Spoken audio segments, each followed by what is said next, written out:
Alors tout d'abord, nous parlons de la motricité. Il faut savoir ce qu'est la motricité avant de regarder les différentes voies qui la soutiennent. La motricité, il faut séparer déjà ces trois composantes. La composante volontaire, je veux prendre un objet, je veux dessiner quelque chose. La motricité automatique qui ressort par exemple de toute l'intonation, l'expression faciale pendant que vous parlez, la gestuelle automatique, gestuelle expressive, le ballon des bras pendant la marche, etc. Donc un ensemble d'automatismes. Et là déjà on est dans un autre système moteur que nous reverrons et qui touche le système extra-pyramidal, on verra, alors que le premier était le système pyramidal. Volontaire, pyramidal, extra-pyramidal, automatique. Et déjà, on sépare ces deux grands volets et les deux grands types de pathologies. Puisque le deuxième, qui touche la motricité automatique, c'est un des exemples de pathologie les plus connus, c'est bien sûr la maladie de Parkinson. Le troisième aspect, c'est la motricité réflexe. Alors là, je vais passer, parce que vous connaissez, et c'est pas vraiment notre intérêt. Avant de faire la motricité, il faut comprendre plusieurs grandes idées. D'abord, il n'y a pas de motricité correcte sans retour correct, c'est-à-dire sans sensibilité. Sensibilité et motricité sont intrinsèquement liés. Et il faut absolument des contrôles, des feedbacks. C'est le rôle des sensibilités. Donc vous verrez que dans les troubles qui touchent tout ce qui est sensitif, les lésions de la moelle, les lésions du pariétal, etc., on aura des troubles de la réalisation de cette motricité, du geste, de son contrôle, etc. Et enfin, il n'existe pas de système concentré sur le cortex, même si on va voir le rôle du cortex qui est important, nous allons voir des réseaux neuronaux, sur de véritables réseaux, qui font intervenir le cortex, les noyaux sous-corticaux, qu'on va voir donc dans le deuxième cours, ou le troisième cours, et puis bien sûr, toutes les grandes voies. Alors, voilà, qu'est-ce qu'on va faire aujourd'hui, c'est à la fois regarder la voie pyramidale, donc c'est cette grande voie qui descend jusqu'à la moelle, ça sera la voie pyramidale. Après, on va voir le système du cervelet, donc on va le voir ensemble après.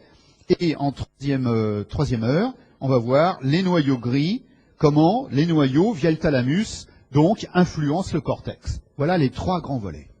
Alors vous voyez, c'est vraiment un véritable réseau pour assurer vraiment une belle motricité. C'est pas la voie pyramidale, la motricité volontaire. C'est beaucoup plus compliqué. Tout d'abord, on va regarder au niveau cortical les grandes définitions, les grandes régions qui seront intéressantes. Tout d'abord, on a une première région, on en a parlé, c'est le cortex préfrontal. Et le cortex préfrontal, qui est situé surtout dans le pôle frontal, vous voyez les aires 9, 10, 11, tout ce qui est en avant, cortex préfrontal, c'est, comme on en avait déjà parlé, le lieu qui est important pour tous ces mécanismes d'attention, attention et mémoire de travail aussi d'ailleurs, mémoire de travail, voilà, et attention, stratégie, etc. Donc c'est vrai que même ces régions qui ne sont pas motrices directement vont influencer aussi la motricité. Par contre, beaucoup plus directement, nous allons voir l'aire prémotrice, la région prémotrice, qui est en avant du gyrus précentral. Voilà le gyrus précentral. Et en rose, vous avez la région prémotrice. La région prémotrice, c'est surtout l'aire 6, donc toute cette aire qui descend comme ça en avant, l'aire 6, en avant de l'aire 4. Voilà. Alors, cette région prémotrice, qu'on a bien indiquée ici, se continue sur la face interne du cerveau. Et à la face interne, on va l'appeler l'aire motrice supplémentaire, AMS, ce qui est indiqué ici, aire motrice supplémentaire. Ce sont des aires qui vont contribuer à la planification de la motricité, donc c'est tout à fait important.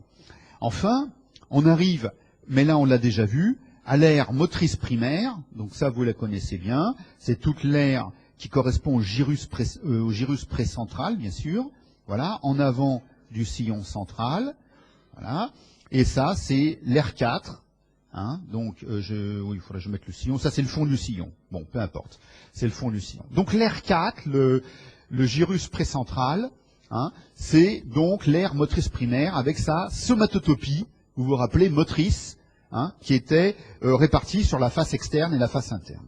On va y revenir dans un instant. Voilà. Les grandes idées qu'il va falloir retenir sur le système de la motricité volontaire, ce sont les suivantes.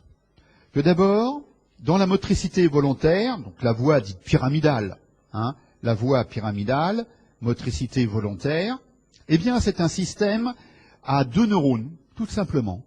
Le premier neurone, c'est le neurone qui part du cortex cérébral et qui a pour cible la moelle ou bien le tronc cérébral.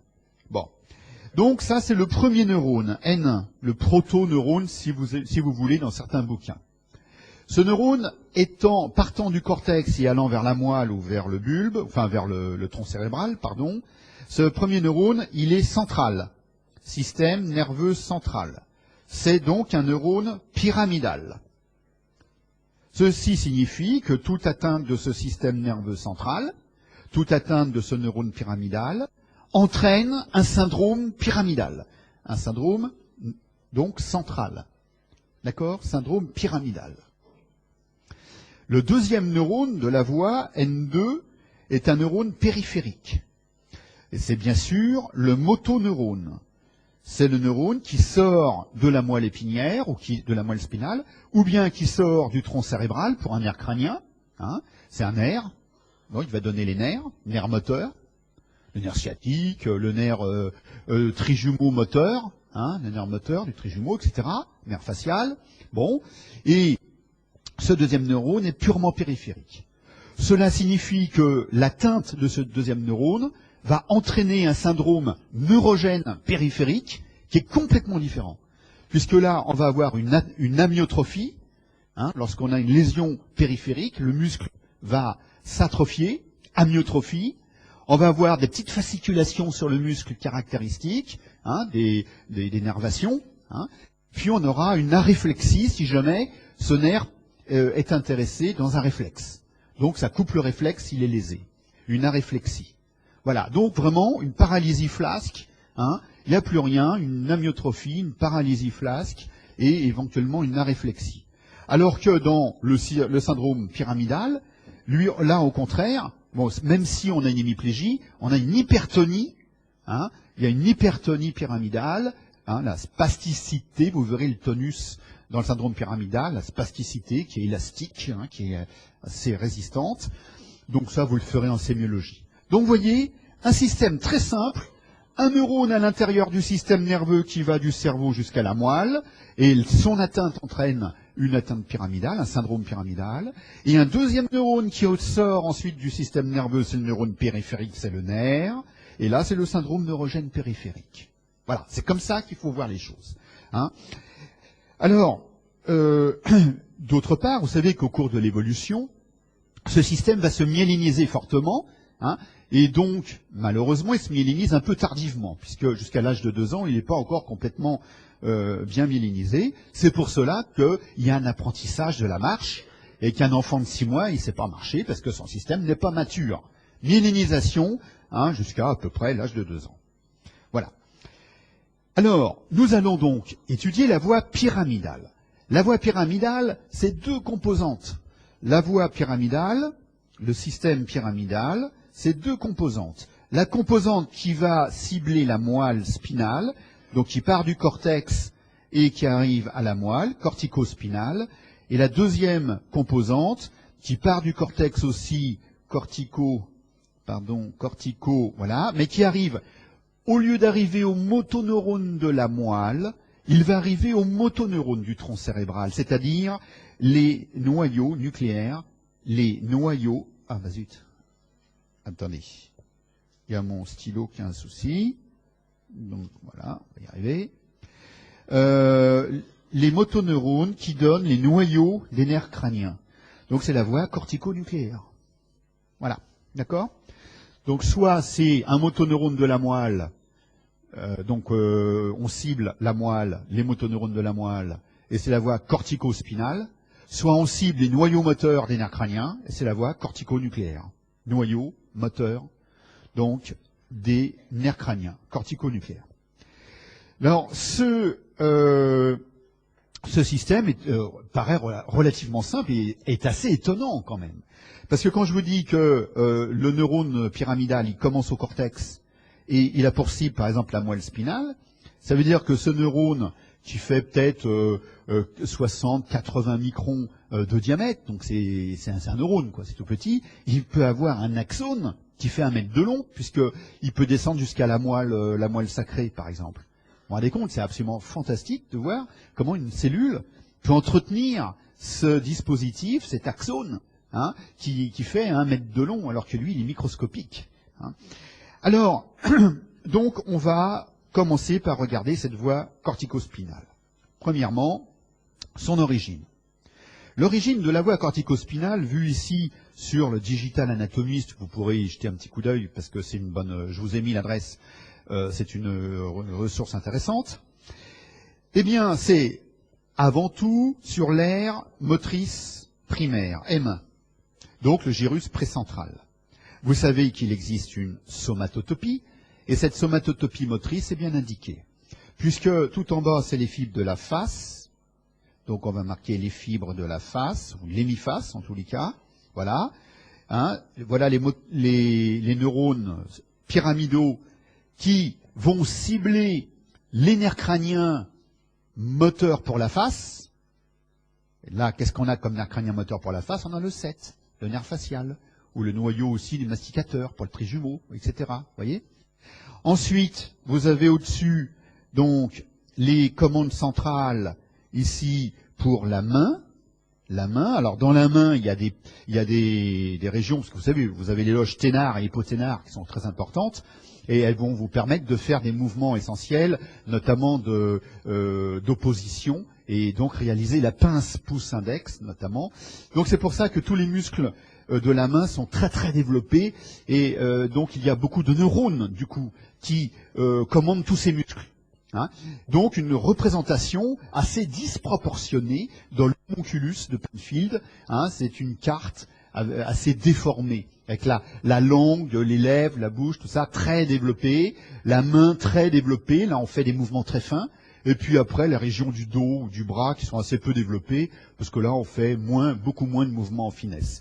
Et bien justement, en violet, juste au-dessus, on a ici le membre supérieur, le reste du membre supérieur, le tronc, hein, et voilà la représentation brachio-faciale au niveau de la face latérale, et la représentation à prédominance crurale, membre inférieur, pour la face interne, en couleur turquoise, membre inférieur à la face interne. Et rappelez-vous, tout à fait essentiel, que la face interne, elle dépend au point de vue vasculaire de l'artère cérébrale antérieure, et donc dans les déficits, les ischémies, les ischémies dans ce territoire entraînent une sémiologie plutôt crurale, hein, membre inférieur controlatéral, alors que l'artère cérébrale moyenne, on l'avait vu l'autre jour, eh bien, prend en charge la face latérale, d'où les déficits brachiofaciaux. D'accord? Donc vous voyez, ça c'est tout à fait important. Alors après, les voies qui viennent du cortex vont converger, je vous parlais de la couronne rayonnante. Voilà, regardez comment toutes ces fibres représentées en 3D ici ont l'air de converger vers les capsules, comme ça, un petit peu comme les tiges de fleurs dans un vase, hein, couronne rayonnante, et on converge vers les capsules, et notamment la capsule interne, le bras postérieur de la capsule interne, hein, et le genou pour la voie cortico-nucléaire. Donc là, c'est le bras postérieur surtout qui est important. Bien. Alors, donc, résumons, l'origine de la voie pyramidale, c'est d'abord la voie corticospinale, puisque pour l'instant je suis dans la voie corticospinale, hein. C'est l'aire motrice primaire, voilà, l'aire motrice primaire. Dans cette aire, ou l'aire 4 de Brodmann, il y a quelques cellules géantes, mais il n'y en a pas beaucoup, hein, c'est 3-4%, vous voyez. Mais tout le monde en parle, vous les verrez dans tous les bouquins, les cellules de Betz, B-E-T-Z, qui sont des cellules géantes, qui font plus de 100 microns, hein, et tout à fait caractéristiques. C'est bien sûr dans la couche 5, vous vous rappelez, les couches pyramidales, c'est 3 et 5, et les couches profondes, c'est les couches qui se projettent loin. Donc la couche 5, hein, du cortex moteur primaire. Et je rappelle que, en plus de la somatotopie, ici on avait une petite région en bas qu'on avait appelée l'opercule rolandique, c'est la région de la représentation de la face, motrice en avant et sensitive en arrière, hein, ça communique, hein, c'est l'opercule. Voilà, c'est donc la région de la motricité de la face et de la sensibilité de la face en communication. Alors, cette origine va au-delà de l'aire primaire, au-delà de l'aire 4. Donc je vous mets origine centrale et plus. Ouais, plus. Alors qu'est-ce qu'on a? En fait, non seulement l'origine de la voie pyramidale vient de l'aire 4, mais aussi de l'aire 6, l'aire prémotrice, et de l'aire motrice supplémentaire, AMS, mais aussi de la région pariétale. La région pariétale, qui envoie des fibres qui descendent vers la moelle. Alors vous me direz, bon, c'est pas vraiment des fibres très motrices, mais plus des fibres de contrôle. Mais bon, c'est pas grave. Donc vous voyez que l'origine, c'est le gyrus précentral, aire motrice, primaire, plus des régions en avant et des régions en arrière. En avant, primoteur, en arrière, pariétal. Voilà. Donc pour retenir l'essentiel. Le trajet, à partir de cette origine corticale, eh bien, on a vu que juste en dessous du cortex, les fibres convergent et toute la substance blanche qui est ici au milieu, sous le cortex, c'est la couronne rayonnante, corona radiata. On avait vu en coupe axiale, d'ailleurs, j'ai vérifié tout à l'heure, les coupes sont publiées sur, on est à jour hein, sur le IA, donc vous avez tout est publié, le PDF avec les coupes axiales et sagittales sont à votre disposition. Donc la couronne rayonnante, c'est la substance blanche sous-corticale. On continue, la voie corticospinale descend, comme on le voit très bien ici, et elle va finir par atteindre les capsules. Alors regardez, là dans la couronne rayonnante, là on voit bien, dans la couronne rayonnante, hein, sur le plan anatomique, donc toute cette convergence vers les capsules. Bon, on va passer. Ensuite, vous regardez sur une coupe axiale. La coupe axiale, elle est très importante, parce que la coupe axiale, elle va vous montrer le thalamus, l'avant, l'arrière, c'est une coupe axiale. Ici, au milieu, le troisième ventricule. Là, c'est le thalamus. Thalamus, voilà. Le noyau lenticulaire, plus en dehors, avec le putamen et globus pallidus, noyau lenticulaire. Le noyau codé, NC, plus là, qui est en dehors du ventricule. Donc là, on a le ventricule. VL, ventricule latéral, c'est la corne frontale du ventricule. Maintenant, vous avez l'habitude. Et le noyau codé de l'autre côté, etc. Bon. Donc, vous voyez qu'on peut parfaitement définir la capsule d'avant en arrière sur cette coupe. Hein, et là, nous, ce qui nous intéresse, c'est les deux voies. La voie corticospinale, CS, corticospinale, qui chemine ici dans le bras postérieur. Alors, je vais changer de couleur, ça sera mieux. Dans le bras postérieur, entre le bloc thalamo-codé et le lenticulaire. Voilà. Hein. Et puis, vous avez ensuite le noyau lenticulaire, et lui, le noyau. Vous avez ensuite la voie corticonucléaire, qui est là, celle qui va commander les nerfs crâniens, hein, nerfs crâniens de la face. Donc, ici, elle est située dans le genou, voilà, dans le genou de la capsule interne. Parce qu'après, après c'est simple, il y a le bras antérieur de la capsule qui est plus en avant. Hein, c'est une coupe horizontale, une coupe axiale. Hein. Donc, si vous faites une coupe coronale sur la capsule interne bras postérieur, par exemple, hein, je vais faire une coupe, je me remets en rouge comme ça, puis je prends un plan tout à fait banal, par exemple ce plan-là, voilà. Eh bien, à ce moment-là, j'ai la coupe coronale qui est ici, coronale, et là, tout le long, de haut en bas, cette fois-ci, c'est que le bras postérieur, là. Vous voyez, c'est la coupe ici. Je prends le bras postérieur qui est en train de descendre d'ailleurs, hein, et on a toutes ces grandes voies cortico-spinales, pardon, qui sont en train de descendre pour aller vers le tronc cérébral, puis vers la moelle spinale ensuite. D'accord? Voilà. Donc, vous retenez bras postérieur de la capsule interne. Or, ce qui nous intéresse, c'est de savoir que ce bras postérieur est pris en charge, entre autres, par l'artère cérébrale moyenne. Et donc, dans les ischémies profondes, ces fameuses artères, vous vous rappelez, non anastomosées, perforantes, du trajet basal de l'artère cérébrale moyenne, artère putamino-capsulocodée, eh bien, c'est le territoire, entre autres, c'est le territoire, donc, de l'artère cérébrale moyenne. Donc, c'est vrai que dans un infarctus profond, on pourra avoir une hémiplégie, hein, qui est liée à l'atteinte de la capsule interne. Alors, on continue, et voilà, en IRM, comment ça se présente? La même coupe axiale qu'on a vue tout à l'heure, où vous voyez le thalamus, à droite et à gauche, j'en fais qu'un seul, le noyau lenticulaire avec sa partie très pâle et sa partie foncée, c'est-à-dire le putamen, ben voilà, je fais la différence entre les deux, le putamen en dehors, globus pallidus, le noyau codé que vous voyez parfaitement ici, voilà, et bien sûr, la capsule interne, bras postérieur et genou, voilà, au milieu. D'accord? Donc c'est exactement ce que vous voyez là, hein, en IRM. Alors ensuite, donc là, évidemment, s'il y a une ischémie, on le verra parfaitement. Alors, après, c'est toujours le même axone, hein, c'est un seul axone, enfin un seul, il y en a plus qu'un, mais hein, c'est le même axone qui est parti. Le corps cellulaire, il est là-haut dans le cortex, et l'axone est en train de descendre. Il a croisé la corona radiata, il a croisé les capsules internes, et maintenant il va continuer de descendre dans le tronc cérébral. Et là, donc, d'abord le mésencéphale. Pour vous, ça doit être évident maintenant, vous savez que toutes les voies de la motricité qui descendent, hein, de type pyramidal, descendent toujours dans le pied, en avant du tronc cérébral, enfin dans la partie antérieure du tronc cérébral, le pied. Donc ici, vous vous rappelez que le pied du mésencéphale, il est limité par le locus niger.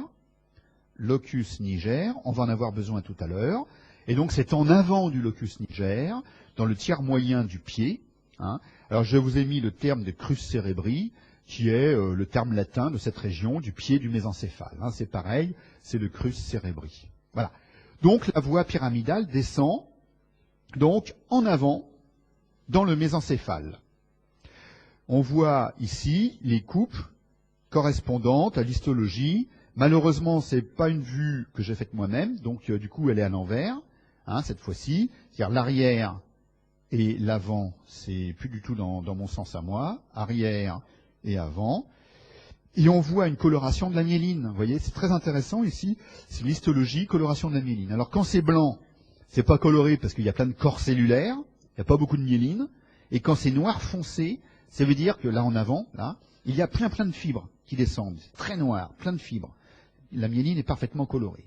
Voilà. Et d'ailleurs, vous voyez les noyaux rouges qui sont là. Alors eux, ils sont bizarres parce qu'ils ont l'air un peu colorés, pas mal colorés. Parce qu'ils sont traversés de plein de fibres, en fait. Hein, et on les verra lesquelles tout à l'heure. Elles viennent du cervelet, notamment. Voilà. Bon, bref. Nos axones continuent leur descente. Couronne rayonnante, capsule interne, pied du mésencéphale. Évidemment, elles vont poursuivre dans le pont. Voici en imagerie et en anatomie le pied du mésencéphale en avant du locus niger, le locus niger en noir, locus niger, bien sûr, et du coup, la voie qui descend dans le pied du mésencéphale. En IRM, vous voyez que le locus niger, c'est pas évident, il est quelque part par là. Cette séquence est vraiment pas idéale et pas très bonne pour voir le locus niger, mais en avant, c'est plus blanc. Donc là, on a vraiment le signal de la substance blanche très dense, qui est la substance blanche des voies de la motricité, qui descend. On continue, et on arrive au pont. Les mêmes axones se poursuivent. Vous vous rappelez que dans le pont, on descend dans le pied du pont, et la voie pyramidale, elle est là et là, droite et gauche, elle descend simplement au niveau du pont, comme on le voit, elle est dissociée par les noyaux du pont. Alors ces noyaux du pont, j'en ai un petit peu parlé. J'avais dit que les noyaux du pont vont fournir les fibres ponto-cérébelleuses qui forment le pédoncule cérébelleux moyen. Voilà, il y a le noyau du pont, comme ça, et leurs fibres ponto-cérébelleuses qui forment les pédoncules cérébelleux moyens. Noyau du pont qui donne les fibres ponto-cérébelleuses. Voilà. Et c'est ça, là, qui donne toute la caractéristique du pont. Parce que d'habitude, c'est très vertical, le tronc cérébral en avant. C'est que les voies descendantes en avant. Mais là, juste au niveau du pont, il y a toutes ces fibres horizontales, les fibres ponto-cérébelleuses. Hein, et c'est ce qui donne l'aspect volumineux et ventru et transversal du pont, tout à fait caractéristique. Donc on continue la descente. Là, quand on arrive dans le bulbe, au niveau de l'IRM, bon, bah, c'est facile, on a déjà vu, hein, les pédoncules cérébelleux moyens de chaque côté, PCM, et puis le pont, sa partie antérieure dans laquelle il y a les voies de la motricité. Ben, on voit rien. Là, on voit pas les voies de la motricité. Si jamais on les voyait, ça serait pas bon du tout. C'est que parfois, quand on a une ischémie, on a une lésion corticale là-haut. Il y a une dégénérescence antérograde, les axones dégénèrent. Et à ce moment, dans le pont, on va voir à la place du signal normal, on va voir un hyposignal en T1 qui montre la place des neurones dégénérés de la voie pyramidale. Mais là, c'est pathologique, si on les voit. D'accord? Donc, je vais passer. La descente se poursuit et on arrive dans la moelle allongée, dans le bulbe, la moelle allongée. Vous vous rappelez que dans la moelle allongée, lorsque toutes les fibres ont bien descendu, eh bien, elles forment la pyramide bulbaire. Donc, pyramide bulbaire, en avant, pyramide bulbaire, voilà. Bon, donc c'est facile, hein, c'est toujours en avant, c'est la pyramide. Et là, on arrive à un point fondamental. C'est que à la jonction entre bulbe, enfin moelle allongée, et moelle spinale, à la jonction entre les deux, il y a la décussation des pyramides, donc ça c'est fondamental, décussation des pyramides, donc dans le bulbe bas, enfin la moelle allongée basse, bulbe bas, hein, moelle allongée, voilà, Emma, moelle allongée basse. Donc voilà, pour l'instant, la voie elle était droite, par exemple, elle descendait à droite, cortex droit, couronne rayonnante droite, capsule interne droite, etc., jusqu'à la pyramide droite, pyramide bulbaire. Et puis, juste au-dessus de la moelle, tac, la voie droite passe à gauche, décussation, et vice-versa. Et c'est donc la clé pour bien comprendre les lésions après. Hein, c'est donc la lésion, elle est au-dessus ou en dessous de cette décussation. Voilà. Voilà la décussation qui est montrée. Les fibres sont en train de descendre du pont et du mésencéphale et du pont. Et puis, tout d'un coup, à la jonction avec la moelle spinale, il y a 90% des fibres vont croiser la ligne médiane, décussation des pyramides, et former la voie. Donc, or je mets à peu près, hein, 90 c'est à la louche, donc c'est l'immense majorité, forme la voie cortico-spinale croisée. Donc CSC, croisée. Et 10% vont rester directs et vont former la voie cortico-spinale directe.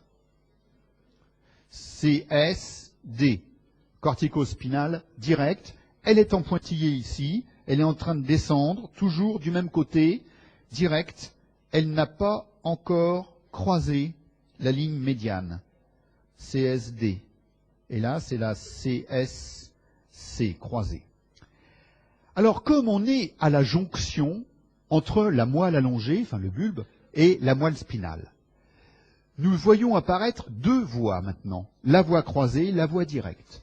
Et ces voies descendent dans la moelle spinale. Regardons où. Bon, là, au niveau du bulbe, c'était l'IRM qui montrait la pyramide bulbaire, donc je vais passer. Et voilà. Et on regarde au niveau de la moelle spinale. Alors, au niveau de la moelle spinale, eh bien, la première voie qui avait croisé la ligne médiane, la voici, qui est en train de descendre dans, ici, le cordon latéral. Donc, TCSL, bon, c'est peut-être pas très heureux. T, c'est tractus, c'est faisceau, en fait. Hein, je suis désolé, c'est pas bien d'avoir fait ça. Tractus ou cortico-spinal latéral. Voilà, latéral. Ça, c'est la voie pyramidale croisée, hein, cortico-spinale croisée.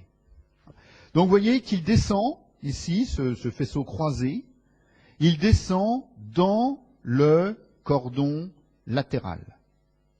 Et je vous rappelle que c'était le plus important. L'autre, on va en parler, mais vous allez voir cliniquement, c'est pas vraiment le problème. Ça veut dire qu'à chaque fois qu'on a une lésion du cordon latéral, on va avoir un déficit sous-jacent. C'est ça qui est important. Dès que vous avez une lésion à un segment donné de la moelle, tout ce qui est en dessous n'est plus commandé. Alors ça va être une hémiplégie ou une mono. Un hémi, si c'est haut, il y a le bras, le membre sup et le membre inf. Si c'est plus bas, par exemple une lésion thoracique, eh ben vous aurez une monoplégie, un déficit juste sur un côté, avec syndrome pyramidal, évidemment. Hein, c'est un syndrome pyramidal qui touchera soit les deux membres, membre sup, membre inf, soit uniquement le membre inf. Bon, voilà. Alors que se passe-t-il pendant cette descente dans le cordon latéral? Eh bien, au fur et à mesure qu'il descend, hein, cette voie descend, eh bien, on va voir que certaines fibres, en descendant, se terminent sur des colonnes de motoneurones, que je vous ai dit que dans la lame 9, ici, c'est la corne ventrale, les motoneurones n'étaient pas organisés en lames, mais étaient organisés en colonnes, et vous aviez la colonne du biceps, la colonne du triceps, la colonne de chaque muscle, hein, donc par colonne de motoneurones. Et on va s'apercevoir qu'il y a une répartition, une somatotopie, c'est-à-dire que vous avez les colonnes les plus internes et les colonnes les plus externes. Les colonnes les plus internes, médiales, c'est celles qui vont cibler les muscles proximaux et axiaux, les muscles du dos. Donc ça va être tout ce qui est statique, hein, la posture. Vous voyez. Par contre, tous les motoneurones, les colonnes de motoneurones qui sont plus en dehors, ici, voilà, donc elles ont pour cible les muscles distaux. Or, ces muscles distaux, qu'est-ce que c'est? C'est les muscles de la main, et donc c'est une motricité très précise. Motricité très précise, très fine, très rapide. C'est ça la motricité distale. Donc on oppose bien deux systèmes. Un système moteur axial pour les muscles du dos, hein, et les racines, donc c'est vraiment de la posture. Et puis un système distal, de commande distale, très fin, très rapide, pour les muscles de la main. Voilà. Donc, voilà pour cette voie cortico-spinale. Alors bien sûr, la voie cortico-spinale latérale, hein, je vais marquer cortico-spinale latérale, elle cible les motoneurones latéraux, ceux qui permettent de faire la motricité très fine, très distale, motricité de la main. Par contre, si j'en arrive maintenant à la voie directe, qu'est-ce qu'elle fait la voie directe? Cortico-spinale, donc ventrale, c'est pareil, hein, elle est directe, égale directe. Voilà. Donc celle qui n'a pas croisé, là. Eh bien, celle qui n'a pas croisé, à chaque étage, elle va croiser. Donc elle va croiser. En fait, elle croise pas totalement, puisque elle donne aussi des projections ipsilatérales, homolatérales. Bon, donc c'est normal, hein.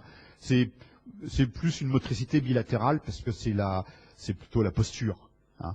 Alors, ces fibres qui croisent, elles vont, ou qui ne croisent pas d'ailleurs, elles ont pour cible, bien sûr, les colonnes de motoneurones les plus internes, celles destinées à la musculature axiale. D'accord? Ce qu'on vient de dire tout à l'heure, et c'est ce que je représentais ici par cette flèche qui montre la projection sur les populations de motoneurones les plus internes destinées aux muscles axiaux et proximaux. D'accord? Voilà. Donc c'est assez simple. Donc in fine, votre voie pyramidale, elle a quand même croisé. Soit elle a croisé au-dessus de la moelle, soit elle croise à chaque segment pour les 10% restants, la voie directe qui continue du même côté et qui à chaque étage croise quand même pour cibler les muscles axiaux. Voilà. Mais comme vous le voyez, elle ne croise pas totalement. Bien. Ça va? C'est clair? Hein?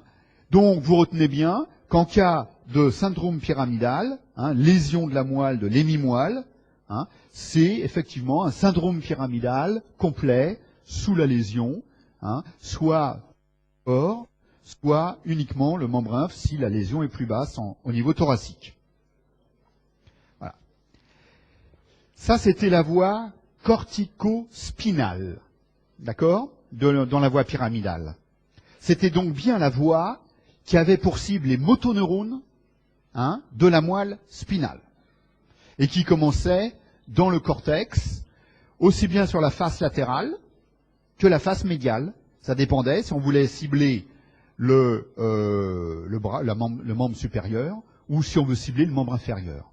Hein. Membre inférieur étant commandé par la face interne du cerveau, la face interne du cortex. Alors voyons maintenant la voie cortico-nucléaire, c'est-à-dire celle qui démarre de l'aire motrice primaire et qui a pour cible les noyaux moteurs des nerfs crâniens.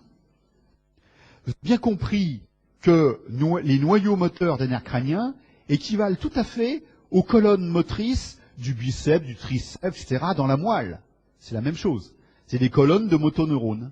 Sauf que là, ces colonnes de motoneurones, elles commandent la face, les masticateurs, etc. Hein, et c'est vraiment de la même nature. Donc, quelles sont simplement les différences? Puisque le trajet est le même. L'origine corticale, le trajet dans la couronne rayonnante, le trajet dans le tronc cérébral en avant, toujours en avant, dans le pied, tout ça c'est pareil.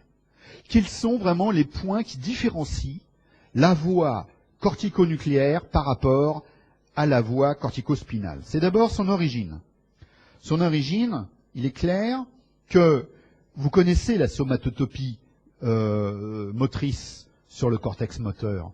Vous savez que la commande de la face, elle est bas située, donc dans la région de l'opercule, opercule central, ou rolandique, hein, c'est pareil. Donc dans la région de l'opercule. C'est par rapport à l'hémisphère, par rapport à l'hémisphère, donc là, je suis en mode, voilà, par rapport donc à l'hémisphère, tiens, c'est marrant ça. J'essaye de vous faire un petit dessin, voilà. Ok, hop, hop, hop, c'est joli, hein. Voilà. Bon, c'est pas grave, voilà. Donc ici, je rappelle que sur la face externe, en coupe coronale, c'est brachiofacial, et sur la face interne, c'est la représentation du membre inférieur. Et enfin, dans la partie plus basse, je n'ai pas fait l'insula, c'est idiot. Voilà. Dans la partie plus basse, c'est la représentation de la face. Voilà. Deuxièmement, la voie cortico-nucléaire emprunte le genou de la capsule interne. Hein, genou de la capsule interne, donc elle est plus en avant du bras postérieur. Et enfin, je vous ai résumé ici toutes les cibles. Alors, quels sont les nerfs crâniens qui sont moteurs? Premièrement, les nerfs crâniens destinés à l'œil, oculomotricité. Alors ici, vous avez le 3, le 4, le 6. Voilà. Or, on s'aperçoit que les projections sont pas forcément contralatérales. Bon, globalement, vous, ce que vous allez retenir, je crois quand même l'essentiel, c'est que les projections au noyau des nerfs crâniens sont à prédominance contralatérale, prédominance croisée. D'accord? Vous retenez ça. En réalité, comme vous l'avez vu déjà dans la voie pyramidale, on s'aperçoit que c'est pas si tranché que ça. Comme dans la voie pyramidale directe, corticospinale directe, il y avait des projections doubles. Bon, et bien là, c'est un petit peu pareil. Hein. Mais l'essentiel à retenir, parce que la sémiologie nous le montre, c'est que quand on a une hémiplégie liée à l'atteinte de la face externe, on a bien un déficit brachiofacial, mais facial aussi. Hein. Donc, une projection à prédominance croisée, le 3 et le 4 et le 6 sont les noyaux donc destinés aux muscles oculomoteurs. Ensuite, le masticateur, donc ici, c'est le 5, par le biais donc de son rôle masticateur, nerf trijumeau, 5. Ensuite, évidemment, les nerfs mixtes. Et vous l'avez tous remarqué, parce que j'ai eu des questions, on dit c'est bizarre, vous mettez le 9, le 10 et le 11 dans les nerfs mixtes. Mais le 11, il n'est pas mixte du tout, puisqu'il n'est pas sensitif, il est moteur. Alors c'est vrai, hein, c'est le 9 et le 10. D'ailleurs, la preuve, c'est que ici, donc, je les ai un peu séparés. Donc le 9 et le 10. Voilà. Donc là, ils sont moteurs, bien sûr, pour le carrefour pharyngo-laryngé, vous vous rappelez. Hein. Et le 11, là, c'est un vrai moteur, un moteur pur. Donc, le 11 pour le sternocléidéo-mastoïdien et le trapèze, vous vous rappelez. Ce noyau. Alors le 9, 10, 11 moteur, ils sont, tous les motoneurones sont regroupés dans un même noyau, le noyau ambigu. Hein, c'est la colonne branchiale, vous vous rappelez. C'est pour ça que dans un Wallenberg, c'est embêtant, parce que le noyau ambigu, il est pris dans le territoire. On l'a fait la dernière fois. Hein, 9, 10, 11. C'est les motoneurones, il contient l'ensemble des motoneurones. Je vais vous le mettre, le noyau ambigu, sur ce dessin. Regardez, noyau ambigu. Ici. Ça, c'est 9, et tous les motoneurones du 9, du 10 et du 11, qui sont situés dans le noyau ambigu. Alors que, par exemple, ici, j'ai le noyau du 12, c'est bien indiqué, avec le nerf 12 qui sort, d'ailleurs. Voilà, le noyau du 12. D'accord? Bon, évidemment, je ne peux pas vous montrer le 6, parce qu'il faudrait une coupe du pont. Ou ni le 3, ni le 4, parce qu'il faudrait une coupe du mésencéphale. Hein, 2 coupes même, du mésencéphale. Par contre, je peux vous montrer le noyau du 12, puisqu'on l'a dessiné, comme je vous l'ai dit tout à l'heure, le noyau du 12 dans le plancher du 4e ventricule. Voilà. Donc, une origine basse dans le cortex moteur, à la face latérale. Une somatotopie donc bien particulière. Un trajet particulier parce que cette voie traverse le genou de la capsule interne, et une cible particulière, tous les noyaux moteurs des nerfs crâniens à prédominance contralatérale. Je vais juste vous détailler une petite particularité anatomique, parce que cliniquement, elle va vous servir. C'est la projection de la voie pyramidale, corticonucléaire, sur le noyau du 7. Alors, le noyau du 7, vous voyez, je l'ai séparé en 2 composantes. Ça, c'est un noyau du 7 supérieur, en quelque sorte, partie supérieure. Et là, en bas, une partie inférieure. Et là, on a le nerf 7, le nerf, et vous vous rappelez que le nerf, c'est là, il assure la motricité de l'hémiface homolatéral. Hein? Bon. Vous savez tous qu'une paralysie faciale, ça se voit à 4 mètres, hein. Le sujet, il est comme ça, il a la bouche de travers. Alors, bien sûr, la bouche, elle n'est pas déviée du côté malade, évidemment, puisqu'il n'y a pas de raison. C'est simplement que du côté paralysé, il y a une paralysie flasque, donc c'est complètement atonique. Et de l'autre côté, il y a un tonus normal. Donc cette asymétrie de tonus fait qu'il y a une déviation de la bouche vers le côté sain au repos. Déviation vers le côté sain. Et le côté paralysé est complètement flasque. Et de même pour les paupières, enfin pas pour les paupières, hein, pour l'œil, où vous avez donc une absence de clignement des paupières. Tous les orbiculaires sont complètement paralysés.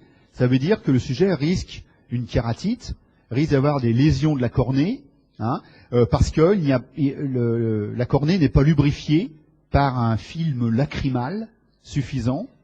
Et à ce moment-là, la cornée va se dessécher, va se léser. On peut avoir des lésions irréversibles. C'est pour ça qu'il faut, en cas de paralysie du 7, se méfier, hein, de ce problème, et puis mettre des gouttes qui vont permettre de maintenir une trophicité normale de cette cornée. Alors, comment ça marche? Tout d'abord, un territoire supérieur, donc qui va toucher les orbiculaires au niveau des yeux, hein, ce qui va permettre d'ouvrir, vous voyez, d'ouvrir, de fermer, hein, donc vos paupières. Ensuite, vous avez en bas un territoire inférieur. Et on s'aperçoit que l'innervation par la voie centrale, la voie cortico-nucléaire pyramidale, hein, elle est bilatérale. Regardez, par exemple, ça c'est la voie droite, et ça c'est la voie gauche, on regarde le sujet en face. Hein. Eh bien, la voie droite et la voie gauche vont converger, toutes les deux, projection bilatérale, sur les noyaux supérieurs. Par contre, la commande de la partie inférieure, ici, du 7, elle est uniquement réalisée par la voie contralatérale, donc la gauche pour la droite. Okay. Si vous avez une lésion gauche ici, que se passe-t-il? Eh bien, dans le territoire supérieur, il y a toujours une commande centrale réalisée par l'autre voie pyramidale, la bleue. La rouge, elle n'assure plus, mais la bleue, elle continue, la droite. Donc, il n'y a pas, dans le cas d'une atteinte centrale, il n'y a pas de paralysie dans le territoire supérieur de la face. Donc, l'œil peut se fermer normalement, pas de paralysie dans le territoire supérieur. Par contre, puisque ici, il n'y a plus rien, il n'y a plus de commande qui passe, eh bien, il n'y a plus de commande dans le territoire inférieur. Et il y a une paralysie uniquement dans le territoire inférieur. Le sujet a la bouche déviée du côté sain, mais au niveau des yeux, il n'y a pas de problème. Territoire supérieur conservé. Voilà. Alors, ça c'est une paralysie centrale. Si, maintenant, il a une paralysie périphérique, ici, vous allez comprendre que, par exemple dans le rocher, hein, ce qui arrive, c'est ce qu'on appelle la paralysie faciale affrigorée. C'est-à-dire que on pense qu'il y a un peu d'œdème, hein, pour différentes raisons. Hein. Il y a un peu d'œdème au niveau du canal facial, et du coup, ça gêne la conduction électrique, et il y a une paralysie dans le facial. Voilà. Eh bien, ça c'est dans le rocher. Hein. Alors là, il n'y a plus de raison que les deux territoires, enfin un des deux territoires continue de fonctionner. Là, c'est un arrêt total. Hein. Donc la paralysie faciale périphérique, elle est complète. Paralysie faciale périphérique, elle est totale, complète. Territoire supérieur, paralysie faciale périphérique, P, elle est totale. Territoire supérieur, territoire inférieur. Alors que, ici, la paralysie faciale centrale, elle prédomine uniquement sur le territoire inférieur. Et si vous avez un doute, eh bien, vous racontez une bonne blague au patient, et au lieu, alors il va rire, mais le rire n'étant pas quelque chose de volontaire, mais réalisé par les systèmes de motricité automatique, qui eux ne sont pas du tout commandés par la voie pyramidale, hein, c'est la réticulée qui va prendre le relais, eh bien, s'il va rire, il va avoir une symétrie normale, tout à fait normale. C'est ce qu'on appelle la dissociation automatico-volontaire. Dissociation automatico-volontaire. Ça, c'est un bon moyen, si vous trouvez une bonne petite blague, hein, et clac, à ce moment-là, effectivement, il aura le rire tout à fait symétrique. Vous voyez, c'était réflexe. Voilà donc ces bases, ces corrélations anatomo-cliniques très importantes pour comprendre. En conclusion, les grandes idées qu'il faut retenir. 1. Cette opposition entre les voies centrales et la voie périphérique. Hein, puisque vous avez vu que les syndromes sont très différents. Un syndrome pyramidal et un syndrome neurogène périphérique n'ont rien à voir, sont opposés. Il y a un neurone central et un neurone périphérique dans cette voie, hein, et avec une sémiologie totalement opposée. 2. Se rappeler des topographies vasculaires. Vous vous rappelez que quand on connaît les territoires de la cérébrale antérieure ou de la cérébrale moyenne, on a la sémiologie des ischémies qui correspond. Ischémie soit superficielle, soit profonde, soit totale. Hein? Rappelez-vous, donc, il faut bien connaître ces territoires pour comprendre la sémiologie. 3. Vous retenez où est la décussation de la pyramide, puisque une lésion au-dessus de la décussation entraîne un déficit opposé, contralatéral, évidemment, parce que l'information descend, croise et passe de l'autre côté, donc le déficit est de l'autre côté. Par contre, si la lésion elle est en dessous de la décussation, comme les lésions médulaires, à ce moment, on a une sémiologie homolatérale, ipsilatérale. D'accord ? Parce que là, la voie, elle descend, et puis ce qui est en dessous n'est plus commandé, mais elle ne recroise pas. Elle a déjà croisé. Hein ? Donc, c'est tout à fait important. Et enfin, savoir différencier une paralysie faciale. Hein, pourquoi il y a une différence entre la paralysie faciale centrale et périphérique. Voilà l'essentiel de ce qu'il faut connaître, sur cette grande voie de la motricité. Bon. Donc après, évidemment, vous avez tout le support clinique de ce que je vous ai déjà fait, hein, lié à cette grande descente. Je rappelle effectivement qu'une lésion de la voie pyramidale, c'est pas localisateur. Quand vous avez un syndrome pyramidal, ça peut être n'importe où. Ça peut être lié à une atteinte corticale, une atteinte dans la couronne rayonnante, bon ça c'est rare, dans la capsule interne, c'est possible, dans le pied du tronc cérébral, etc. Et lorsque vous avez une paralysie du nerf crânien associée dans les fameux syndromes alternes, immédiatement, je vous rappelais, on localise mieux la lésion. 12 bulbaire, 6 pontique, 3-4 mésencéphalique. Hein? Donc, la sémiologie est très importante pour localiser ici ces lésions.